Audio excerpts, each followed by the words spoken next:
말씀드리겠습니다. 요한복음 15장 1절에서 5절. 제가 가지고 있는 성경은 173쪽입니다. 신약성경 요한복음 15장 1절에서 5절까지 말씀.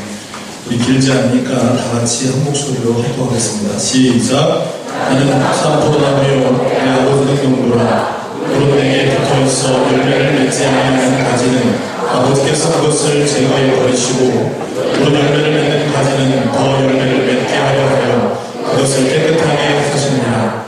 너희는 내가 일러준 말로 이미 깨끗하였었으니 내 안에 거하나 나도 너희 안에 거하리라. 가지가 포도나무에 붙어있지 아니하면 스스로 열매를 맺을 수 없음 같이 너희도 내 안에 있지 아니하면 그러하리라. 나는 포도나무요 너희는 가지라. 그가 내 안에 내가 그 안에 거하면 사람이 열매를 많이 맺나니 나를 떠나서는 너희가 아무것도 할 수 없습니다. 아멘. 할렐루야. 제가 우리 잘생기신 피주훈 전사님 나오셔서 하나님이 기뻐하시는 열매라는 제목으로 하나님의 말씀 전해주겠습니다.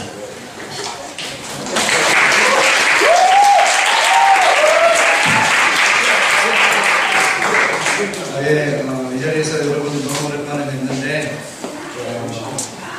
반갑지는 않습니다. 반갑습니다. 네. 너무 반갑고요. 우리 어린이 친구들은 시험 잘들 보셨나요? 시험 기간이라 다들 힘드셨을 텐데 고생들 하셨습니다. 우리 이 시간 하나님의 말씀 함께 들을 텐데요. 우리가 하나님께서 우리 가운데 말씀을 주실 때 그 말씀을 통해서 우리의 삶이 변화되는 역사들이 우리 가운데 가득하기를 소망합니다. 오늘 본문에는 가장 중요한 단어가 나옵니다. 그것이 뭐냐면 바로 열매라는 단어입니다. 성경은요 우리에게 너희가 열매를 맺어야 한다 라고 말하고 있습니다. 1절 말씀을 해보면 예수님께서 이런 비유를 하시죠. 나는 참 포도나무요 내 아버지는 농부라. 예수님께서는 나무이시고 그리고 하나님께서는 나무를 가꾸시는 농부이시라는 것입니다. 그리고 우리가 이 말씀을 쭉 계속해서 읽어가다 보면 하나님께서 우리를 가지라고 비유했음을 알 수 있습니다. 열매가 맺히는 곳이 어디죠? 가지죠.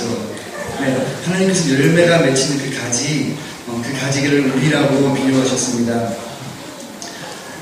오늘 말씀은 이런 비유에 대한 내용입니다.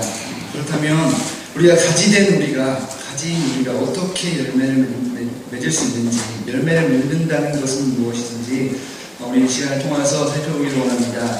먼저 우리가 열매에 대해서 좀 살펴봤으면 좋겠는데요. 열매에 대해서 그냥 일반적으로 열매에 대해서 살펴보면 열매는 참 우리 가운데 즐거움을 주는 것입니다. 그렇죠? 열매는 즐거움을 줍니다. 열대 과일 중에 과일의 황제라고 불리는 과일이 있습니다. 두리안이라는 과일이에요. 두리안이라는 과일이 진짜 너무 맛있어서 이 과일을 황제라고 부릅니다. 그런데 그것을 처음 먹는 사람들은 두리안을 잘 못 먹는다고 합니다. 왜냐면 그게 좀 처음 먹는 사람들은 좀 냄새가 변하고 좀 비슷하다고 합니다. 그래서 처음 먹는 사람들은 잘 못 먹는다고 합니다. 그래서 저도 두리안을 먹어봤는데 저도 잘 못 먹습니다. 두리안을 먹으면 제 입에서 그런 냄새가 안 나요. 그런데 저희 아버지는 두리안을 그렇게 좋아하십니다. 두리안이 가격이 상당한데요. 상당히 좀 비싼데요.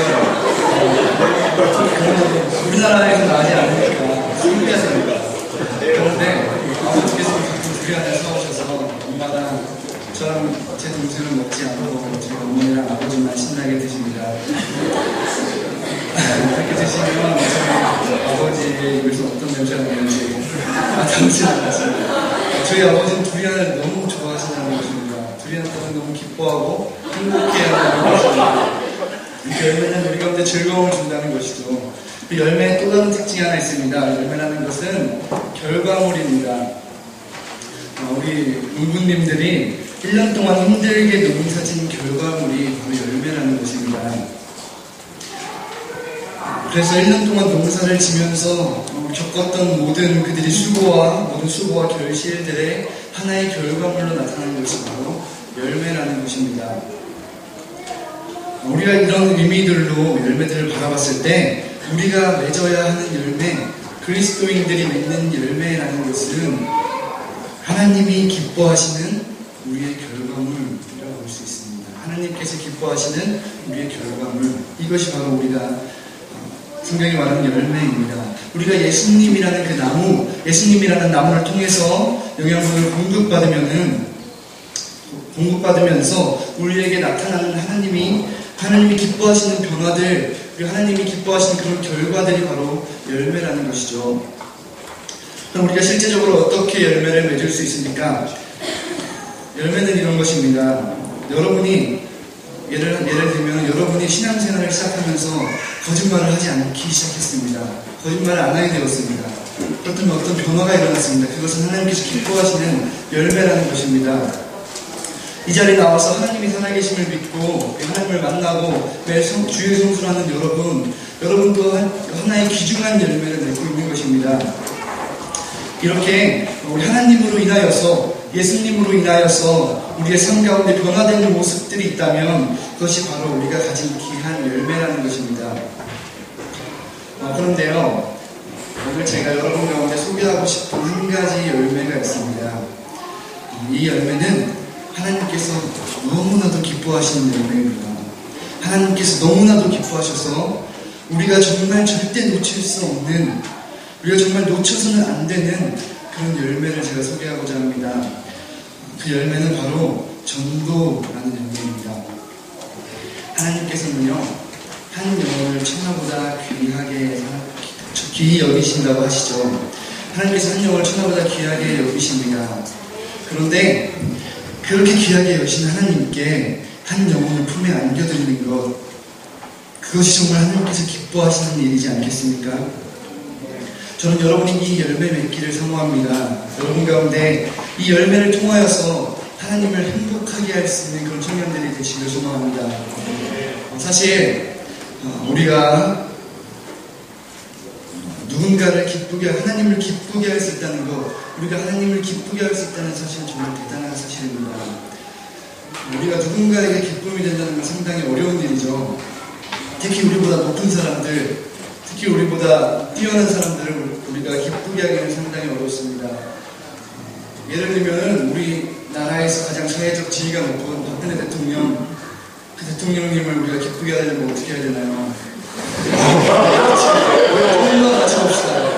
우리 지금 학교다 있는데 그 친구들 학교 보면 총장님 있죠. 우리 총장님을 기쁘게 하려면 어떻게 해야 되나요?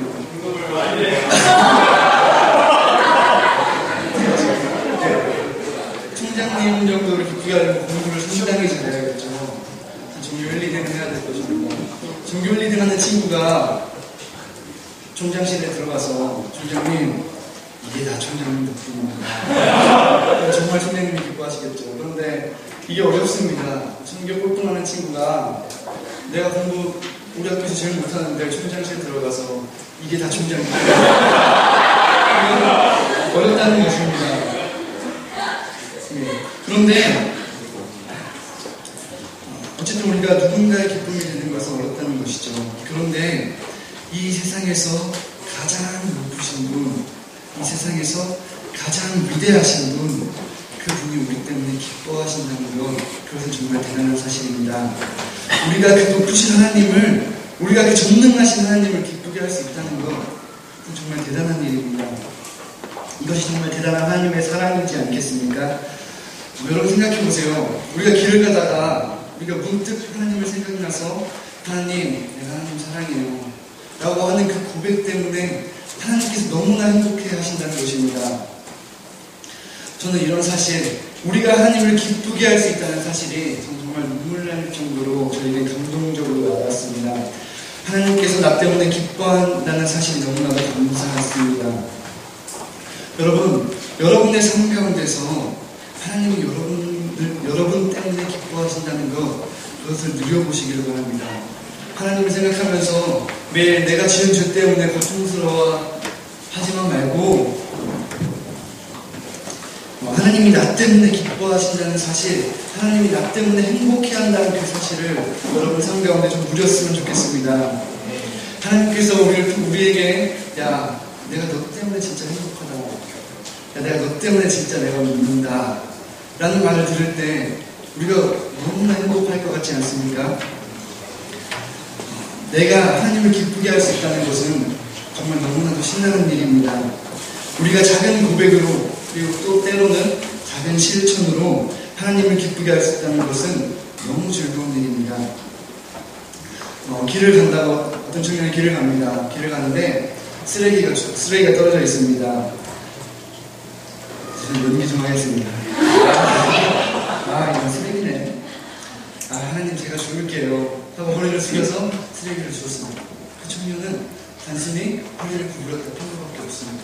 그런데 그 단순한 그 행동 때문에 하나님께서 너무나도 기뻐하신다는 것입니다. 어떤 청년이 지나가는데 가난한 사람이 보입니다. 도움이 필요로 하는 사람이 보입니다. 비록 나도 가난하지만 하나님이 이웃을 사랑하라고 하셨으니까 내가 도와야지 하고 2,000원 도와줬습니다. 단돈 2,000원인데 그 2,000원 때문에 하나님께서 너무나 기뻐하신다는 것입니다. 여러분, 우리가 삶을 살아가면서, 이렇게 세상을 살아가면서 이렇게 하나님이 기뻐하시는 일들, 이 작은 일들이 우리의 삶을 하나씩 채워나간다면 우리가 산다는 것이 너무 행복하지 않겠습니까?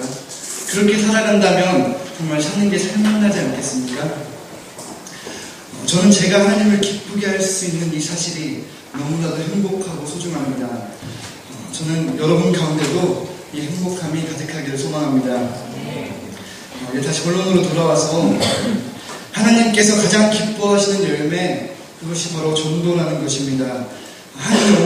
하나님께서 귀히 여기시는 그 한 영을 주님 품 안에 안겨드리는 것, 그것이 정말 하나님께서 기뻐하시는 열매라는 것입니다. 그런데 오늘 본문에서 열매를 맺을 수 있는 두 가지 방법에 대해서 나옵니다. 우리 먼저 2절 말씀을 한번 읽어보겠습니다. 함께 읽겠습니다. 시작. 물은 내게 붙어 있어 열매를 맺지 아니하는 가지는 아버지께서 그것을 제거해 버리시고, 물은 열매를 맺는 가지는 더 열매를 맺게 하려 그것을 깨끗하게 하시느니라. 여러분, 이 본문에서는 가지치기의 원리에 대해서 설명하고 있습니다. 여러분, 우리 가지치기라는 것을 하죠. 우리가 가지치기를 하는 이유가 무엇입니까? 나무의 영양분이 분산되지 않고 더 좋은 열매를 맺게 하기 위해서 가지치기를 합니다. 가지를 치지 않으면은 영양분이 골고루 흩어져 버립니다. 그래서 이렇게 영양분이 분산되어 집중되지 못하면은 정말 풍성한 열매, 튼실한 열매를 맺을 수가 없겠지요. 이것이 바로 가지치기의 원리라는 것입니다. 우리는 이 가지치기의 원리, 성경에 나와 있는 이 가지치기의 원리를 우리의 삶 가운데 적용할 수 있어야 합니다. 2절 맨 마지막 부분을 보면은 하나님께서 깨끗하게 하신다라고 말씀하십니다. 바로 이 가지치기의 원리를 통하여서 우리의 삶을 깨끗하게 만들어야 한다는 것입니다. 여러분, 우리가 예수님은 나무라고 비유하셨죠. 예수님은 나무이십니다. 그리고 우리는 가지입니다. 그런데 우리 가지를 봤을 때 가지가 어때요? 나무가 있으면 가지가 이렇게 홀로 딱 떨어져 있나요? 그렇지 않습니다. 이 가지는 또 수많은 잔가지를 포함하고 있습니다. 가지가 혼자 이렇게 있는 것이 아니라 그 가지도 잔가지를 포함하고 있다는 것입니다. 여러분, 우리가 정말로 아름다운 열매를 맺기 위해서는, 우리가 정말로 풍성한 열매를 맺기 위해서는 우리의 영양분이, 예수님께로부터 오는 그 영양분이 집중될 수 있도록 우리에게 필요 없는 그 잔가지를 쳐내는 작업이 필요하다는 것입니다. 예수 그리스도의 영양분을 낭비하는 그 잔가지들을 우리 안에서 없애버리는 그 과정들이 우리 가운데 필요하다는 것입니다. 우리의 인생에 있어서 전혀 도움이 되지 않는 그 잔가지들을 우리가 뭐하러 그것을 가지고 있어야 합니까? 우리 가운데 오히려 해만 되는 예수님의 영양분을 빼앗아만 가는 그 가지들을, 잔가지들을 우리가 왜 가지고 있어야 합니까? 여러분 가운데 있는 잔가지들을 쳐내셔야 합니다. 여러분 가운데 예수님의 열매를 맺지 않는 그 잔가지는 무엇입니까? 그것에 대해서 한번 고민하고 생각하는 시간이 되었으면 좋겠습니다. 우리가 정말 집중해야 할 것은 열매를 맺는 가지입니다. 그 가지 외에 우리가 잔가지들을 쳐내야 합니다. 그런데 제가 여러분 가운데 특별히 전했으면 하는 가지가 있는데 그것은 바로 죄의 가지입니다. 여러분, 그리스도인들은 정결해야 합니다. 그리고 또 그리스도인들은 정직해야 합니다. 예수님께서 이 땅에 오신 이유가 무엇입니까? 예수님께서 이 땅에 오신 목적이 무엇입니까? 바로 우리의 죄의 문제를 해결하러 오셨습니다. 우리의 죄의 문제를 해결하고 우리가 죄로부터 이길 수 있게 하시기 위해서 예수님께서 이 땅 가운데 오셨습니다. 그러면 우리가 예수님을 믿으면 그 죄를 이길 수 있을까요? 없을까요? 네, 우리가 예수님을 믿으면 능히 그 죄들을 이길 수 있다는 것입니다. 전도 얘기를 하는데 왜 제가 죄의 이야기를 하느냐면 왜냐하면 우리의 삶이 바르지 못하고 우리의 삶이 죄로부터 구별되지 못하고 우리의 삶이 정결하지 못하면 우리가 전도하는 것 자체가 불가능해지기 때문입니다. 우리가 세상 가운데서 예수 그리스도의 빛을 발할 수 없게 되고 우리가 세상 가운데 예수 그리스도의 향기를 발할 수 없게 되기 때문입니다. 반면에 우리의 삶이 정말 예수님처럼 정결하면 예수님의 그 향기를 우리가 가지고 있다면 우리가 그것을 통하여서 또한 전도할 수 있는 것입니다. 제가 군대에 있을 때였습니다. 군대에 있을 때는 근무라는 것이 있습니다. 근무라는 것이 있는데 2명씩 짤을 지어서 근처 바깥으로 나들이 같이 갑니다. 그래서 둘이 마주보고 2시간 동안 수다를 떨다 보면은 다시 들어올 수 있게 됩니다. 근무라는 것을 썼는데 제가 후임하고 근무를 들어가기 시작한 다음부터 교회 나오라고 설득을 하기 시작했습니다. 그런데 이 녀석들이 내가 있는 건지 없는 건지 밝히를 몰랐습니다. 그래서 교회 나오라고 해도 교회 나오는 것이 얼마나 좋은지 제가 설명을 해도 그들이 교회 잘 나오지 않았습니다. 그런데 한 후임이 저한테 이런 얘기를 하더라고요. 제가 그때쯤은 한 상병쯤 됐었던 것 같습니다. 그리고 제가 정원영 형제를 동료를 했었는데 표준 상병님이랑 정원영 상병님 보면 정말 교회 열심히 다니는 사람들은 진짜 좋은 사람들인 것 같아요. 저도 사회 나가려고 교회라는 곳에 꼭 가보고 싶어요. 제 자랑하는 거 아닙니다. 설교를 위해서. 여러분, 이런 것입니다. 우리가 이성적으로 그들을 설득하는 것은 어려울 수 있습니다. 우리가 우리의 얄팍한 지식으로 그들을 교회로 오게 하는 것, 예수님을 믿게 하는 것은 어려울 수 있습니다. 그러나 우리의 정직한 삶, 우리의 정결한 삶, 우리 삶 가운데 예수 그리스도의 향기가 피어난다면, 우리가 그 향기를 품은다면 우리의 그런 모습들을 통하여서 우리의 주변의 삶이 조금씩 변화되게 되는 것입니다. 그래서 제가 죄의 문제로부터 정결해야 한다고 말하고 있는 것입니다. 그래서 여러분 안에 있는 죄의 잔가지를 과감히 쳐내시기를 바랍니다. 죄에 굴복하지 않고 정결한 삶, 정직한 삶을 살아가시기를 바랍니다. 여러분, 예수님의 십자가는 하나님의 사랑의 궁극적인 표현입니다. 하나님의 사랑을 궁극적으로 나타내는 것, 가장 잘 보여주는 것이 무엇이냐면 바로 십자가라는 것입니다. 제가 이 십자가를 가지고 얼마 전에 묵상을 하게 되었는데 이런 질문을 받게 되었습니다. 하나님께서 제게 너무나 큰 감동을 주셨었는데 하나님께서 왜 이렇게 이 작은 나를 위해서 십자가를 지셨을까? 라는 질문을 하게 되었습니다. 그래서 이런 질문을 하고 이런 질문을 가지고 묵상을 하는 도중에 하나님께서 제게 어떤 마음을 주셨는데 얘야, 내가 왜 널 위해 십자가를 졌는지 아니? 십자가를 지면서 견딜 수 없을 것 같은 그 고통보다 네가 죄를 짓고 나를 떠나서 내 마음이 아픈 것보다 십자가를 지는 게 더 아프니까.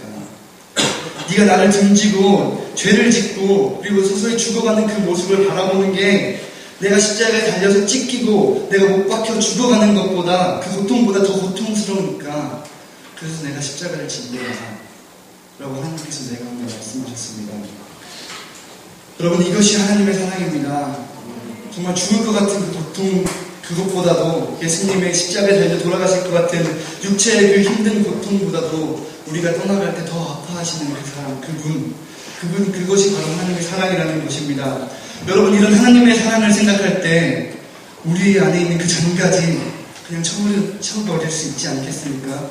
이런 하나님의 사랑을 생각하면 이깟 죄 문제 버리고 우리가 하나님을 선택할 수 있지 않겠습니까? 여러분 가운데 이 죄의 문제를 해결하고 이 하나님의 사랑에 응답하는 청년들이 되시기를 소망합니다. 그리고 열매를 맺는 두 번째 방법에 대해서 우리 살펴보면 이것을 우리 사절을 보면 알 수 있습니다. 사절 말씀을 우리 다 함께 읽어보겠습니다. 내 안에 거하라, 나도 너희 안에 거하리라. 가지가 포도나무에 붙어있지 아니하면 스스로 열매를 맺을 수 없음같이 너희도 내 안에 있지 아니하면 두 번째 방법은 우리가 예수님 안에 거해야 한다는 것입니다. 예수님이 없으면, 예수님으로부터 우리가 양분을 얻지 못하면 우리는 절대로 열매를 맺을 수가 없습니다. 제가 아까 후임들을 전도했던 이야기를 했죠. 저는 이성적으로 그리고 지식적으로 그들을 설득하려고 했습니다. 그리고 교회에 대해서 좋은 점을 이야기하고 교회 다니면 유익을 얘기하면서 그들을 교회로 데려오려고 했습니다. 하지만 제가 그런 방법으로는 그들을 변화시킬 수 없었다는 것입니다. 사실 교회 다니는 것은 너무나 많은 이익들이 있죠. 우리가 교회 다니면서 많은 사람들을 만나고, 그리고 또 교회 다니면서 많은 것들을 누리고, 그리고 많은 행사들을 우리가 누리고, 그리고 많은 마음의 평안을 얻고 합니다. 하지만 우리의 삶을 되돌아보면, 우리의 신앙생활을 되돌아보면 우리를 변화시키는 것은 그런 것들이 아닙니다. 우리의 삶을 변화시키고 우리의 마음을 돌이키는 것은 교회가 주는 이익이 아닙니다. 바로 우리를 변화시키는 것이 무엇입니까? 예수 그리스도라는 것입니다. 여러분, 이 사실은 우리를 변화시키는 것이 예수 그리스도라는 사실은 우리뿐만 아니라 모든 사람에게 동일합니다. 사람을 변화시킬 수 있는 것은 그 어떤 단체가 주는 이익이 아닌 예수 그리스도이고 예수님의 복음이라는 사실입니다. 그래서 우리가 예수님 안에 거할 때 비로소 열매를 맺을 수 있다는 것입니다. 여러분, 제가 예전에는 이런 생각을 가지고 있었습니다. 새생명 축제 같은 우리가 축제를 하면 어떻게든 교회 데려오세요. 어떻게든 교회에 끌고 오세요. 그러면 설교하시는 목사님이나 제가 복음을 전하겠습니다 라는 생각을 했었습니다. 그런데 이제는 조금 생각이 바뀌었습니다. 목사와 전도사만 복음을 전하는 것이 아니라 예수님을 만나고 예수님과 동행하며 직접적으로 세상을 살아가는 여러분이 진정한 전도자로 수용받아야 한다는 것입니다. 그러려면 여러분 가운데 복음을 아는 사건들이 있어야 되고 복음을 전할 수 있는 능력들이 여러분 가운데 갖춰져야 한다는 것입니다. 예수님에 대해서 소개하고 그분이 나에게 주신 그 은혜에 대해서 내가 간증하고 그분 때문에 내가 변화할 수 있었던 변화된 삶에 대해서 내가 간증할 수 있어야 된다는 것입니다. 여러분, 우리 교회는요 함께 모여서 예배드리는 곳이죠. 우리가 이렇게 모여서 함께 예배를 드립니다. 하지만 하나님께서는 교회 가운데 훈련의 기능 또한 주셨습니다. 여러분, 교회는요 훈련받는 곳이기도 합니다. 교회는 하나님의 사랑을 실천하는 곳이고 그리고 복음으로 무장하기 위해서 훈련받는 곳입니다. 여러분은 우리 교회 찬송교회에 다니면서 예배를 드릴 뿐만 아니라 여러분 가운데 복음으로 무장하기를 힘쓰셔야 합니다. 여러분 가운데 복음을 전할 수 있도록 여러분이 세상 가운데 나아가서 내가 가진 그 복음을 전할 수 있도록 복음으로 무장하셔야 합니다. 왜냐하면 우리가 가진 이성으로 우리가 가진 지식으로는 사람을 변화시킬 수가 없기 때문입니다. 그렇지만 우리가 경험한 그 복음, 우리가 그 경험한 예수님을 전한다면 그것이 아직은 미숙하고 덜 성숙했을지는 몰라도 그것이 정말 전도이고 그들을 조금이라도 변화시킬 수 있는 방법이라는 것입니다. 저는 여러분 가운데 여러분이 경험한 복음과 여러분이 경험한 예수님에 대해서 생각하고 그것들을 여러분 안에 정립하는 시간을 가지셨으면 좋겠습니다. 여러분의 이성과 지식이 아닌 여러분 안에 있는 그 예수 그리스도를 통해서 전도하는 여러분이 되시기를 진심으로 소망합니다. 여러분, 얼마 전에 기독교인들 가운데서 사회에서 굉장히 이슈가 됐던 한국에 대한 예언하는 글이 올라왔었습니다. 그래서 한국의 전쟁이 일어날 거라는 예언에 대해서 올라와서 많은 화장을 불러일으켰었죠. 보신 분들이 많이 있을 것입니다. 저는 이 예언이 진짜다 가짜다 라고 말하려는 것이 아닙니다. 제가 이 글을 보고 그리고 이 글이 불러일으키는 파장을 보고 이 파장들을 바라보면서 느낀 것이 있다면 저를 비롯한 너무나 많은 그리스도인들이 종말을 맞이할 준비가 안 됐다는 것입니다. 우리 그리스도인들은요, 마라나타를 외치며 살아가는 사람입니다. 마라나타, 주 예수여 속히 오시옵소서를 외치며 우리가 살아가는 사람들입니다. 이렇게 고백하면서 살아가는 사람들입니다. 예수님께서 우리 가운데 다시 오실 그날을 우리가 기다리면서 살아가는 사람들입니다.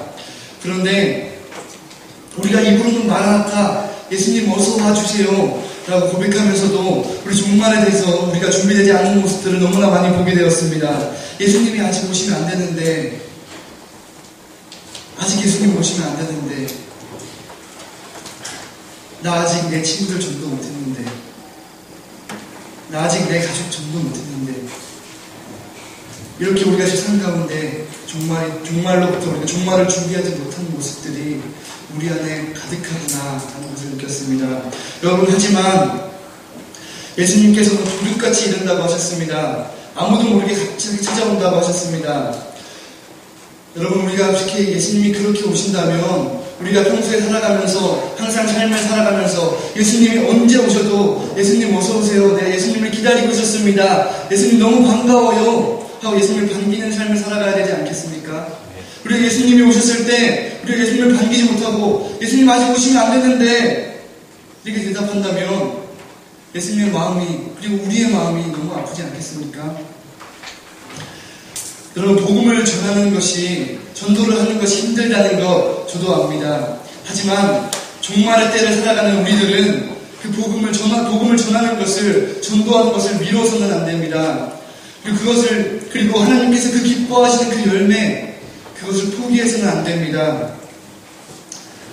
그리고 정말 예수님이 오셨을 때, 예수님께서 우리 가운데 오셨을 때 예수님을 반길 수 있어야 합니다. 전도라는 것이 힘들어도, 그리고 좀 어려워도 이제는 더 이상 미루지 말고 우리가 감당하며 나아갔으면 좋겠습니다. 우리가 이번에 새생명 축제를 우리가 하면서 새생명 축제를 통하여서 우리가 더 이상 전도라는 것을 더 이상 우리가 외면하지 않고, 전도라는 것을 더 이상 피하지 않고 부딪히고 직접 우리가 그 전도라는 것을 해나가는 우리 청년들이 되시기를 소망합니다. 그런 청년들이 되시기를 소망합니다. 우리 함께 기도하겠습니다. 우리 기도할 때 하나님, 우리 안에 있는 죄의 장가지를